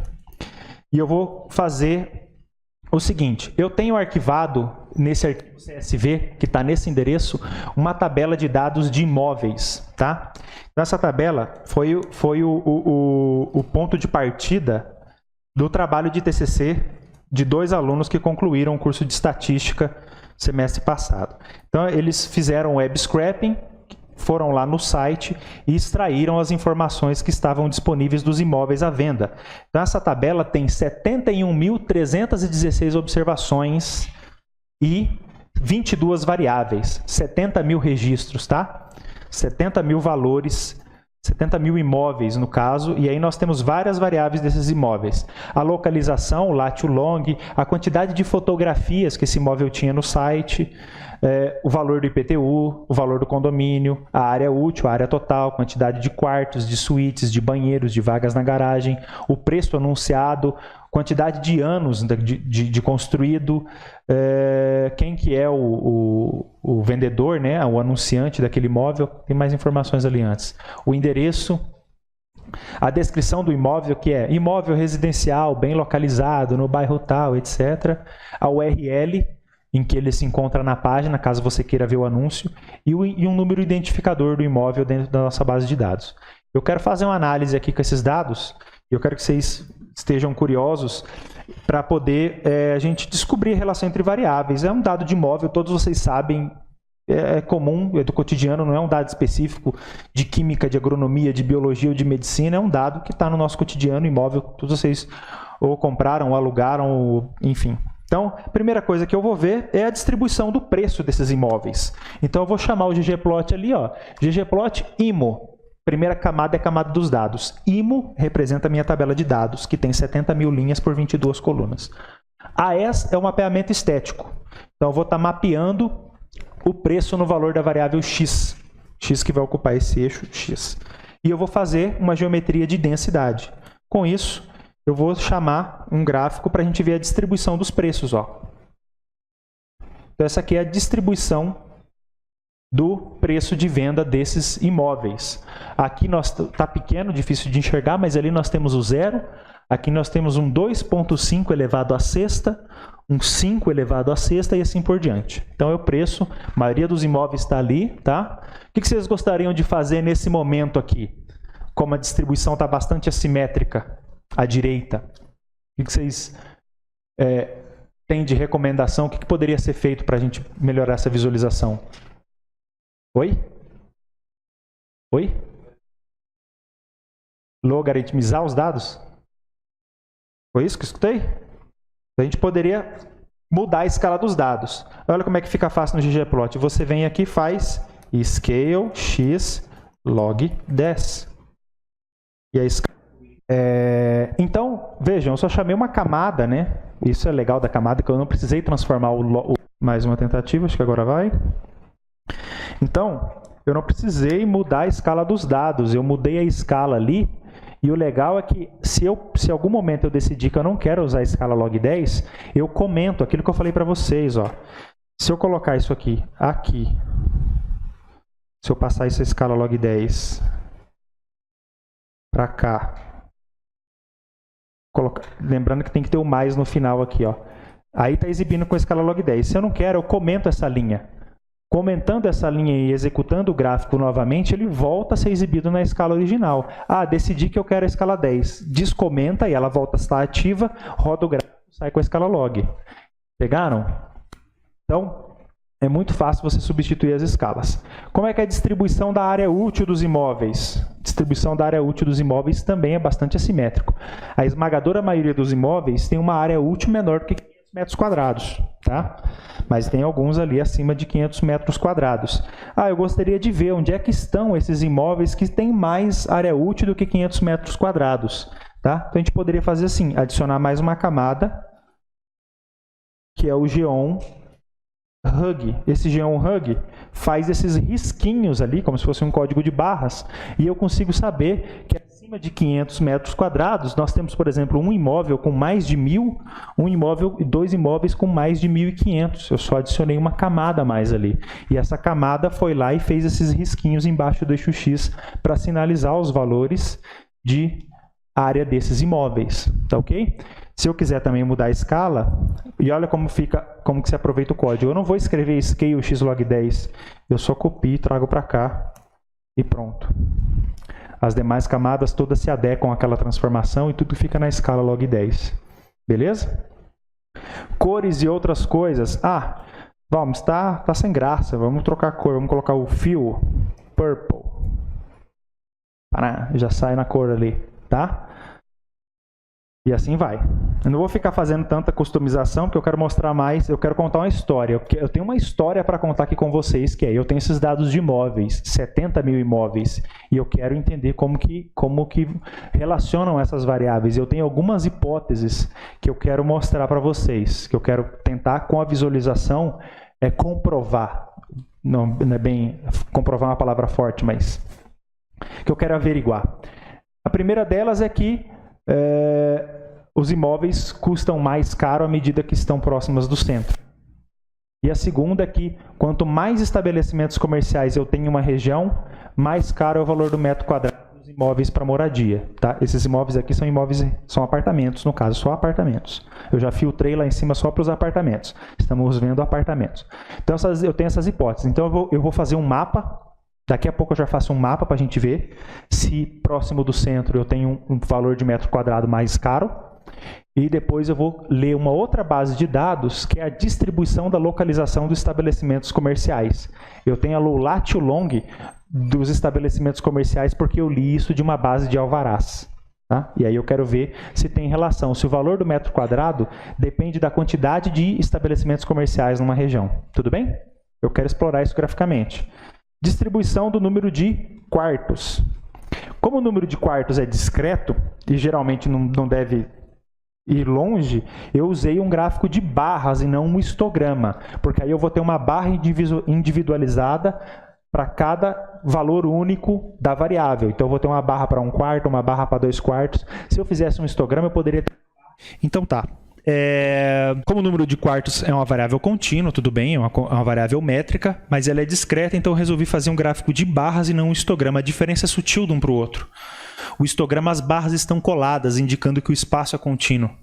E no gráfico de barras, elas estão separadinhas por alguma distância, indicando que o espaço é discreto. Tá? É sutil a diferença, mas poderia ter utilizado um histograma também. É porque aqui eu consigo saber... imóveis de 1 quarto, imóveis de 2 quartos, o mais comum são imóveis de 3 quartos, depois cai, e aí você tem pouquíssimos imóveis com mais de 5 quartos. Tá? Então, é essa a ideia. Seguindo, a distribuição espacial desses imóveis, como é que fica? Cada ponto desse é a localização de um imóvel anunciado em Curitiba. Se você não conhece o polígono da cidade, fica um tanto difícil de interpretar, mas ali aquela região mais escura ali é o principal eixo imobiliário da cidade, eu poderia dizer. Tá? Então aqui a gente utilizou pontos. Só que ali no meio ficou uma nuvem preta e eu não sei, na realidade, quantos pontos tem ali. Eles estão sobrepostos, ali pode ter 90% dos dados estarem ali e eu não estar percebendo porque eles estão acumulando, chovendo no molhado, eu não consigo distinguir. Então o que a gente poderia fazer? Fazer uma espécie do que é feito com o histograma. Eu vou lá e troco os pontos por um hexágono e conto quantos imóveis caem dentro desse hexágono. Talvez a gente não esteja com resolução suficiente para vocês verem que aquilo ali é um hexágono, tá? E ali na região do meio, eles estão com tonalidade mais clara, indicando uma contagem ao redor de 800. 800 imóveis caem ali. Tá? E a região mais escura é porque tem menos, começando a partir de uns 100 ali. Tudo bem? Então, eu estou fazendo uma espécie de representação da distribuição dos negócios no espaço. A gente pode fazer isso também utilizando... O que é esse outro gráfico? Aqui. Essas linhas que estão colocadas ali são linhas de densidade 2D. Lembra do gráfico de densidade que eu comecei fazendo ele? Da densidade do preço e da área? Agora imagine em 2D. Essas linhas de contorno mostram as regiões mais densas, tá? Então, a maior densidade de imóveis é aqui e aqui. Pena que o projetor não ajuda tanto, mas aqui a gente tem contornos circulares que mostram que aqui é uma região de alta densidade de imóveis e aqui uma outra região de alta densidade de imóveis, tá ok? Seguindo então, perguntas, curiosidades. Tem curiosidades aí sobre esses dados? Coisas que... Professor, Sim? Desculpa atrapalhar. Pessoal do presencial, a chamada de vocês está acabando em alguns minutos e eu abri para o pessoal do remoto a chamada. A palavra passe é camadas. Obrigada. Ok. Esse gráfico mostra a relação do preço com a área, e é razoável existir, mas como as duas variáveis nós vimos anteriormente têm uma distribuição muito assimétrica, o diagrama de dispersão fica meio cone, assim, né? Então eu posso passar as duas variáveis para a escala log. Utilizando um diagrama de dispersão com o log do preço e o log da área, olha, nós temos uma relação praticamente linear de uma coisa sobre a outra. O log do preço e o log da área, o log do preço estando no eixo vertical e o log da área estando no eixo horizontal, nós temos basicamente uma relação linear de custo, de preço do imóvel sendo vendido e a área que ele tem. Tá ok? Na escala log-log. E outra coisa interessante é que nós temos uma variabilidade ao redor de uma suposta linha de tendência que é constante. Então, se eu fosse trabalhar com um modelo de regressão, sabendo que os modelos de regressão assumem homocedasticidade, variância constante, eu deveria levar para a análise de regressão as variáveis nesta escala, que é onde eu verifico que a variabilidade é a mesma. Ok? Então, a variabilidade do preço apresenta... A variabilidade do preço ao redor de um conjunto fixo de valores de área é a mesma, essa é a ideia. Ok, mas Valmes, a gente está colocando o preço contra a área, mas a gente tem outras características que são relevantes para poder precificar um imóvel. Por exemplo, o número de quartos. Dois imóveis podem ter a mesma área, mas um custa mais do que o outro, porque tinha um quarto a mais, né? O espaço foi utilizado, acomodou um quarto a mais, diminuiu a área de outra coisa, e ele pode custar mais, com certeza. Então, como é que fica a inclusão do número de quartos? Então, eu incluí o número de quartos como uma variável visual, que é a cor. Tonalidades mais claras indicam mais quartos. Tonalidades mais escuras indicam menos quartos. Então, já temos 3 variáveis. Sim? Também nós podemos substituir aqui, inclusive, e ver como é que fica com vagas de garagem. Que, no caso, vai ser... Trocando aqui rapidinho. Com a mão só aqui, que a outra está no microfone. Então, garagens, se eu não estou enganado. Não é garagens, errei. É singular. Com relação ao número de garagens, está aí. Então, à medida que fica mais para o lado do vermelho, né, mais garagens tem e aqui menos garagens. Tudo bem? A questão do número de quartos, eu poderia, ao invés de mapear em uma variável, trocar, ó, fazer gráficos que mostram a relação de preço com área para imóveis com 1 quarto, com 2 quartos, com 3 quartos, com 4 quartos, com 5 quartos. E aí com 6, 7, 8 já começa a ficar bem ralo. Mas você vê que tanto o preço quanto a área vai aumentando. Você vê que a nuvem de pontos se desloca do canto inferior esquerdo para o canto superior direito, à medida que o número de quartos aumenta. Que faz sentido. Tá? Mas você sabe que existe uma relação entre o número de quartos e área. Um imóvel tem mais área porque ele tem mais quartos ou ele tem mais quartos porque ele tem mais área? Tostines é mais fresquinho porque vende mais ou vende mais porque é mais fresquinho? Então, ok. Vamos ver esse um mapa agora. Eu vou carregar o shapefile, né, dos bairros de Curitiba. E eu quero calcular estatísticas por bairro, como, por exemplo, o preço médio em cada bairro. Então, aqui eu faço as mudanças na tabela para fazer este gráfico aqui. Esses são os bairros de Curitiba, tá? Então, agora eu vou colocar os pontos em cima dos bairros. Aqui eu estou fazendo com que a cor do polígono seja proporcional à área do bairro, tá? Então, o maior bairro é esse aqui, por isso ele tem um tom mais escuro. Os outros dois são esses, e os bairros menores da região central têm um tom mais claro, porque tem menor área, tá bom? Vamos lá. Eu quero plotar os pontos sobre os bairros. Então, a gente está vendo que esses imóveis anunciados, eles estão, por serem apartamentos, estão basicamente ocupando os bairros de região central de Curitiba, né? Você não tem tantos apartamentos nos bairros mais periféricos, porque é mais comum que você tenha casa nessas regiões. Então, a gente está trabalhando com apartamentos e a distribuição dos apartamentos se concentra nesses bairros mais centrais. O que eu quero, a minha análise, é fazer uma análise que seja baseada no preço do metro quadrado. Então, eu vou calcular essa variável, vou definir essa variável, preço dividido por área, vou criar o preço área aqui, o preço por metro quadrado, e eu quero calcular o preço por metro quadrado médio de cada bairro, que eu faço aqui. E aí eu vou plotar no gráfico. Esse gráfico aqui é um gráfico dot plot de Cleveland, lá, lembrando da aula passada. Ele tem o pontinho que é o preço médio do metro quadrado de cada bairro. Então aqui ele tem acima de R$ 7.500 o metro quadrado, e o bairro mais caro é o Batel. Depois da Batel vem o Ahá, depois o Cascatinha, não, está escrito Ahá. Deve ser encode, alguma coisa que mudou. Depois o Moçunguá, tá? Campina do Siqueira, Alto, Mercês, Centro Cívico, Rebouças e assim por diante. O mais barato é o São Miguel, de baixo para cima, São Miguel, Cachoeira, enfim.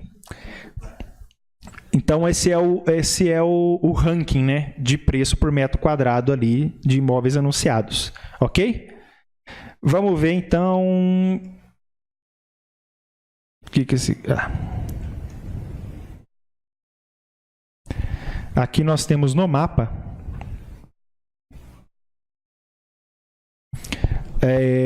o vermelho é o número de imóveis anunciados. Então, o bairro que tem mais imóveis anunciados, vermelho, esse aqui, é o, adivinha? Água Verde, né? Água Verde. Aqui, o preço por metro quadrado. O que mais tem é o Batel. Caiu a nossa conexão aqui, já vou trocar. Cadê o mouse? Não, continue. Você que clicou errado aí, foi? Tá. E o verde, nós temos a área útil. Qual que é o bairro que tem os imóveis com maior área útil, os imóveis de maior dimensão? Também fica ali ao redor do Batel, quer dizer, o Batel é os imóveis com maior área útil. Tá? 3 mapas que foram construídos ali com manipulação de dados. Tá? Voltando para o código aqui. Agora eu quero ver a hipótese dos alvarás. O que eu imagino é o seguinte. Então, eu tenho uma tabela de dados dos alvarás.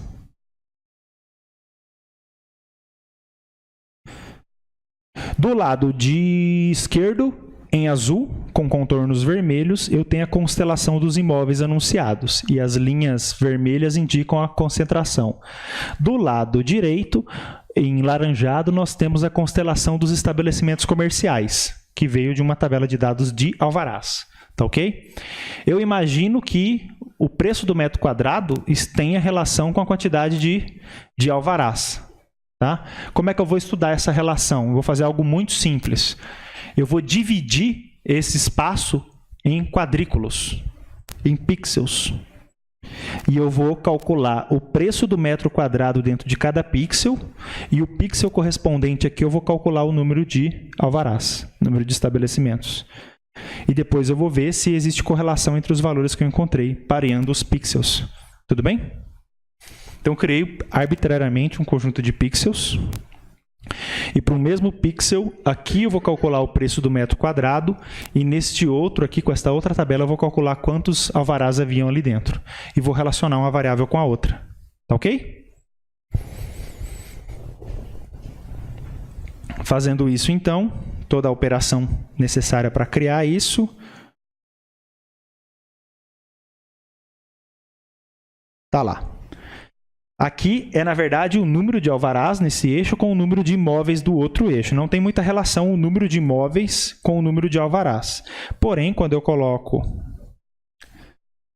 o preço do metro quadrado aqui contra o número de alvarás, a gente vê que quanto mais alvarás existe, maior é o preço. Indicando que uma região que tenha mais pessoas tem mais estabelecimentos, ou onde tem mais estabelecimentos tem mais pessoas. Eu não sei quem que manda em quem. É uma relação, não tem uma causa e efeito clara, tá?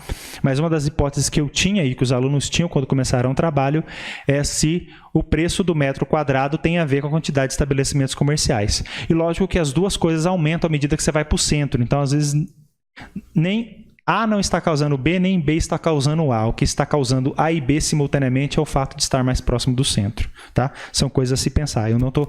Lembrando que eu estou fazendo uma análise exploratória, eu não estou fazendo afirmações, eu estou fazendo uma análise exploratória, eu quero levantar hipóteses, pensar em possíveis modelos para explicar isso. Não é o momento de fazer comprovações ou afirmações, eu estou simplesmente explorando, namorando os dados para ver o que pode ser. Tem gente que fala torturar os dados para que eles contem tudo que eles sabem. Eu gosto de ter uma relação mais amistosa com eles, tá? Eu acho que você consegue mais coisas se você for amigo. Diga.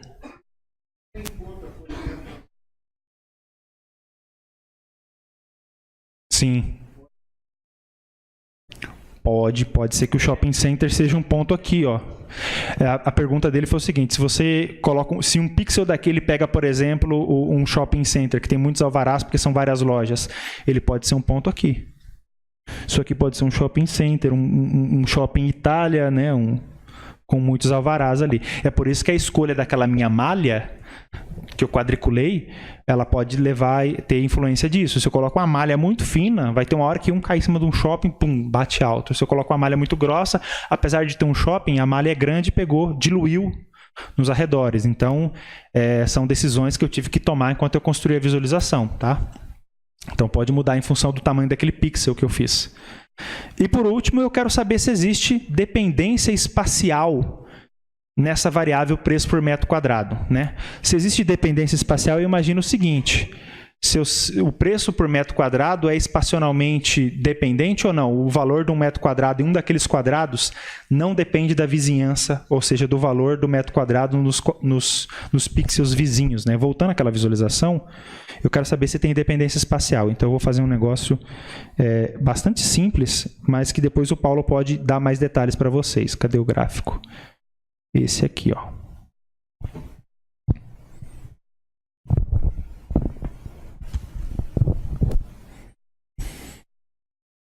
Neste gráfico aqui, olhando só para o lado da direita, eu quero saber se tem dependência espacial no valor do metro quadrado. Então, eu vou calcular o valor do metro quadrado nesse pixel, vou calcular o valor já está calculado na realidade, mas eu tenho o valor do metro quadrado nesse pixel e nos 8 pixels que o cercam. Se não existe dependência espacial, o valor do pixel do centro não tem nada a ver com o valor dos pixels que o cercam. É completamente ruidoso, completamente ruidoso. À medida que existe dependência espacial, o valor do pixel do centro pode ser visto como sendo uma média dos seus vizinhos.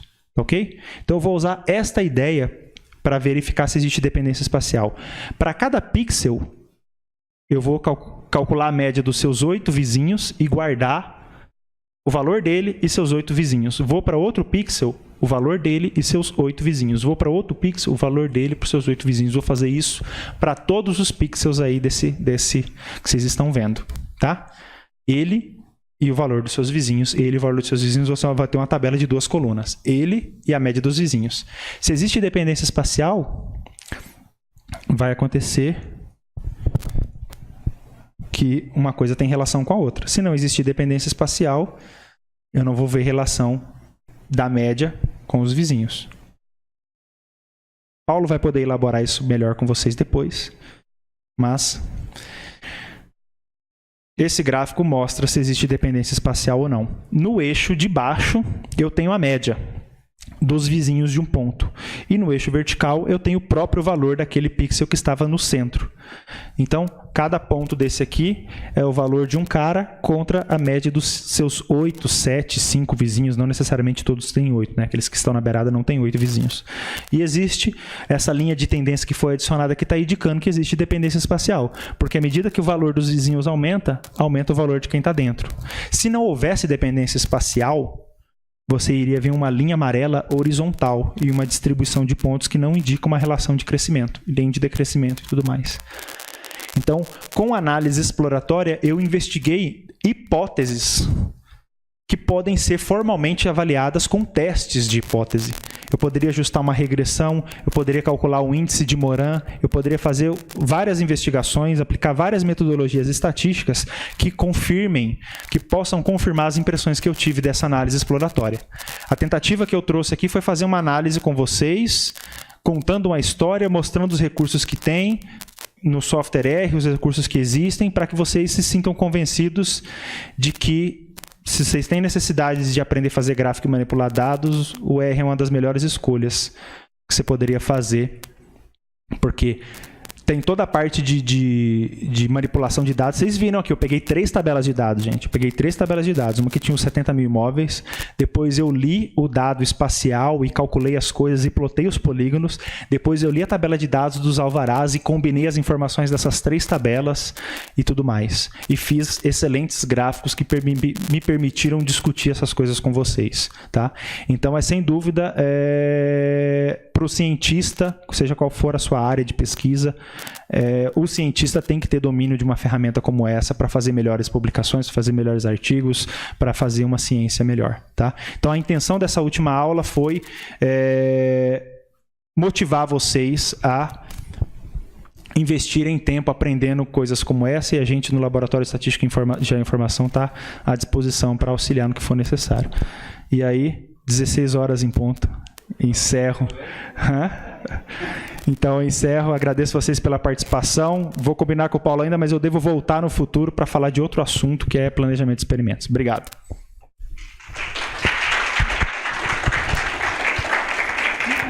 Nós vamos fazer um intervalo. Antes de vocês saírem, gente, eu quero agradecer o Valmes por essa participação e dizer que esse é um conjunto de aulas um pouco não convencional. Quem já fez um curso de estatística básica dificilmente viu essa parte de gráficos em tantos detalhes.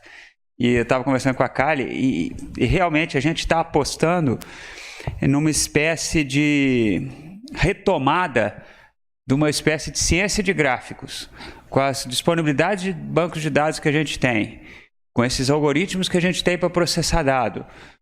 Abre-se uma nova era de visualização de dados, de gráficos. A gente coletava tipicamente poucos dados no passado, fazia aqueles gráficos que eu mostrei nas minhas aulas, que estão nos livros de estatística básica, passava por aquilo meio rapidinho, mas essa nova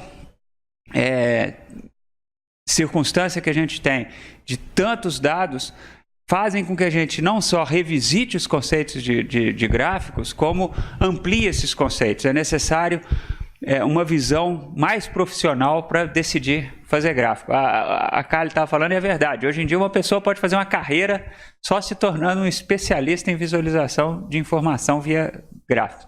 Então a gente espera ter dado assim um pouquinho do estado da arte nessa revisão cuidadosa que o Valmes fez, ter apontado uma ferramenta que possibilita fazer isso. O importante aqui talvez não seja tanto o R, né, Valmes, mas seja a estrutura da gramática de gráficos. É como que a gente pode pensar em gráfico de maneira sistemática, porque isso faz com que a gente saia de um conjunto estrito e comece a acessar visualizações cada vez mais flexíveis e criar visualizações. Há muito espaço para criatividade aqui. E realmente transmitir, condensar informação num gráfico é algo que a gente acredita que vai ser necessário em muitas áreas do conhecimento. Se a gente for para o pessoal que trabalha sequenciamento genético, que de novo gera uma infinidade de gráficos, há toda uma galeria, todo um conjunto de técnicas para visualizar dados dessa área especificamente, né? Então, a gente espera ter acoplado algo novo. Se vocês procurarem nas aulas do curso do ano passado, não tinham essas aulas dessa forma. Teve uma aula de visualização do Valmes, mas não com tanto detalhe. Então, nesse sentido, a gente agradece o Valmes por organizar esse material que está todo disponível aí, que certamente tem muitas horas em cima por trás desse material. Um fator bastante grande do número de horas que ele ficou aqui com vocês, né? Se ele deu 6 horas de aula aqui, você pode multiplicar por um número bastante grande o tempo que ele dedicou para preparar essa revisão. Então, esse material está documentado, as aulas estão gravadas, né? O material está disponível na web. E fica aí. Nós vamos fazer um intervalo e depois do intervalo nós vamos voltar com um assunto novo, tá bom? Até mais.